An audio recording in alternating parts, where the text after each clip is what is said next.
Hola, buenas noches, sean bienvenidos a Info González, un podcast de tecnología e informática. En esta ocasión quiero hablar de una de las noticias que me ha llegado hace poco. Estaba en diarioti.com y es que AMD estaría a punto de comprar Xilinx. Xilinx, para quien no lo sepa, es un fabricante de procesadores, pero no un fabricante de procesadores cualquiera. Para que nos hagamos una idea, es uno de los mayores fabricantes de procesadores de DPU, ¿vale?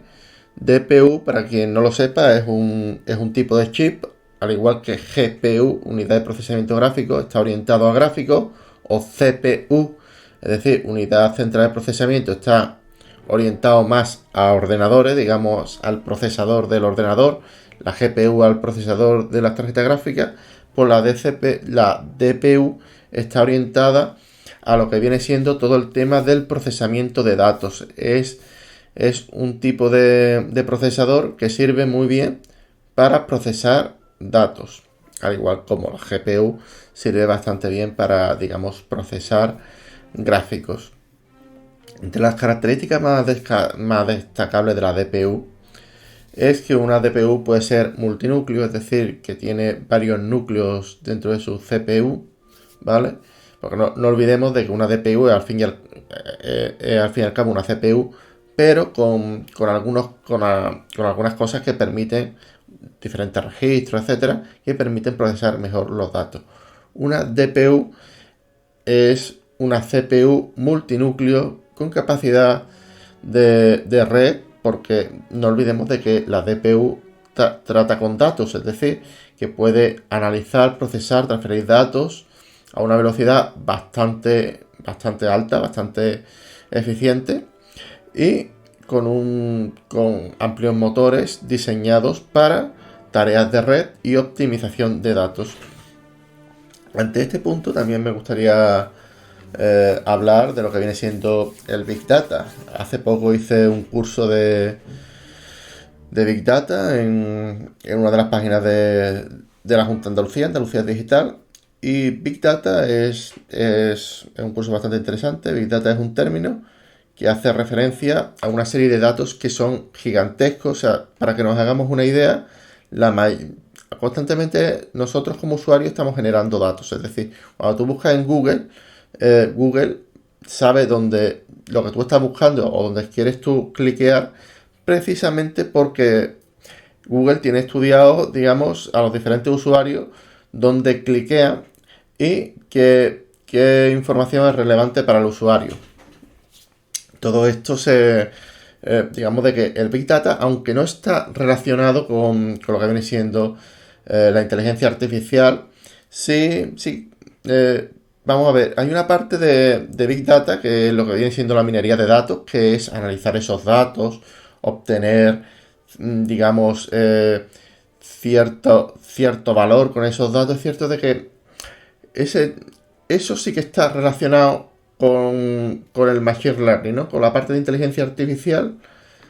Y, y sí, está algo relacionado. También está en parte relacionado con el Deep Learning. Deep Learning digamos, un Machine Learning, pero mucho más automatizado, donde no hay muy poca supervisión, por no decir nula, entre los usuarios, digamos, y los que, digamos, interactúan con la aplicación para digamos, obtener ciertos datos. Para que nos hagamos una idea, Machine Learning lo emplearía, por ejemplo, Google Trends, las tendencias de Google, mientras que Deep Learning lo utilizaría más bien YouTube, porque digamos de que el algoritmo de YouTube va por una red neuronal en el cual nadie sabe cómo funciona realmente.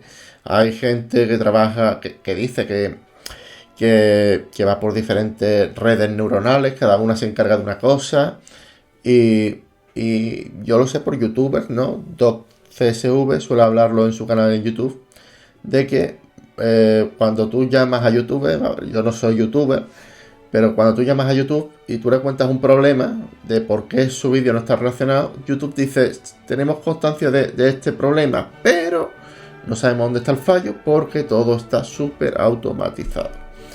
Bien, otra de las cosas que quiero comentar es respecto a un artículo también leído en Diario TI. Todo esto está relacionado, todo esto está sacado de Diario TI y de la Wikipedia, vamos.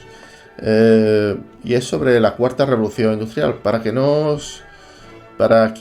lo sepa, según los historiadores, ha habido 3 revoluciones clave en la evolución de la humanidad, y es la revolución cognitiva, con el nacimiento del lenguaje y la capacidad de comunicarse; la revolución agrícola, que es la de domesticar animales en granja y cultivar semillas, cultivos, etcétera, para así apoyar el surgimiento de las ciudades, ¿no? Bueno, de las ciudades o pueblos, porque tampoco eran ciudades. Las ciudades vienen con la siguiente revolución, que es la revolución científica, donde se desarrollan las matemáticas, física, astronomía, ciencias, fábricas, etc. Y la cuarta revolución es la revolución de la inteligencia artificial, en el cual, con una serie de datos y escribiendo una serie de algoritmos, se pueden conseguir que las máquinas puedan hacer unas tareas a unos niveles de rendimiento prácticamente sobrehumanos. Decir también de que en todo esto del data mining, ¿no? Existen dos tipos de corrientes, más o menos. Uno es más predictivo, el otro es más... bueno, los dos en verdad son bastante predictivos. Digamos de que Business Intelligence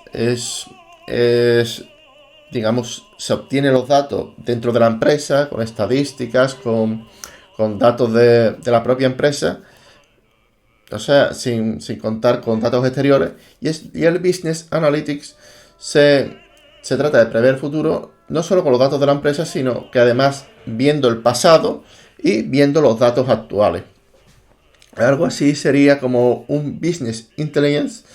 Sería, por ejemplo, ante una pandemia como el COVID, que nadie lo esperaba, un modelo de inteligencia de negocio, un Business Intelligence, es un modelo en el cual es muy difícil moverse, porque con datos de la empresa y encima que no se tienen datos macroeconómicos de ningún tipo, pues con Business Analytics, sin embargo, sería más fácil, porque tengo constancia de digamos, las analíticas que tiene la empresa, pero también de los datos pasados, de los datos actuales, de los movimientos políticos, de los movimientos económicos, de cómo van las otras empresas, cómo se está... En fin, un Business Analytics en esta situación es digamos, todo... Vamos, se mira no solo desde la perspectiva del Business Intelligence, sino desde una perspectiva más global. También decir que la analítica descriptiva, vamos, voy a mencionar un par de cosas así del curso que a mí me han gustado, vamos, han llamado a mí la atención. Y es la analítica descriptiva, donde se preparan y analizan los datos teniendo en cuenta los patrones históricos y cómo es posible de que evolucione la empresa. Uno de estos patrones suele ser precisamente, por ejemplo, cuando hay elecciones. Cuando hay elecciones, generalmente los partidos políticos se portan bien. ¿Por qué? Porque no interesa que el sistema se vaya al traste. Entonces los políticos se van a comportar como mejor se comportan. Y si durante el año antes de las elecciones, si las cosas van mal, ya tenemos la certeza de que al año siguiente van a ir muchísimo peor. Y esto nos da expectativas de, por ejemplo, si merece la pena seguir con nuestra emprendiduría, nuestro negocio, o por el contrario, nos tenemos que buscar otra cosa. Otra de las cosas que me llamó mucho la atención era que existen 3 tipos de datos. Los datos estructurados, que son propiamente las bases de datos, generalmente guardadas en Data Warehouse, es decir, base de datos central. Y luego están los datos no estructurados, bueno, los datos estructurados, perdón. Bueno, están los datos estructurados, que son datos que se sacan de las bases de datos.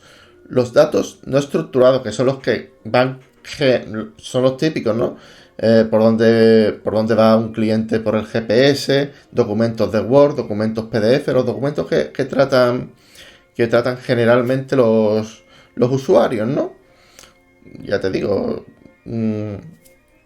likes en Facebook, como, en fin, todo eso que no tiene estructura. Y luego están los semiestructurados. Semiestructurados son, por ejemplo, los archivos CSV, que la verdad se suelen dar muchísimo en programación, en PHP, porque son datos que no llegan a estar del todo estructurados, pero no permiten, digamos, trasladar datos de un sistema a otro. Son los datos semiestructurados, que viene siendo el favorito es CSV. Y nada, es decir, de que todas las herramientas de data mining, del minado de datos, exploran la base de datos en busca de patrones ocultos para el ser humano a través de algoritmos que el ser humano facilita. Pues nada, hasta aquí mi podcast de hoy. Espero que os haya gustado, que os haya servido de algo. Y sin más, me despido. Un saludo y hasta la próxima. Chao.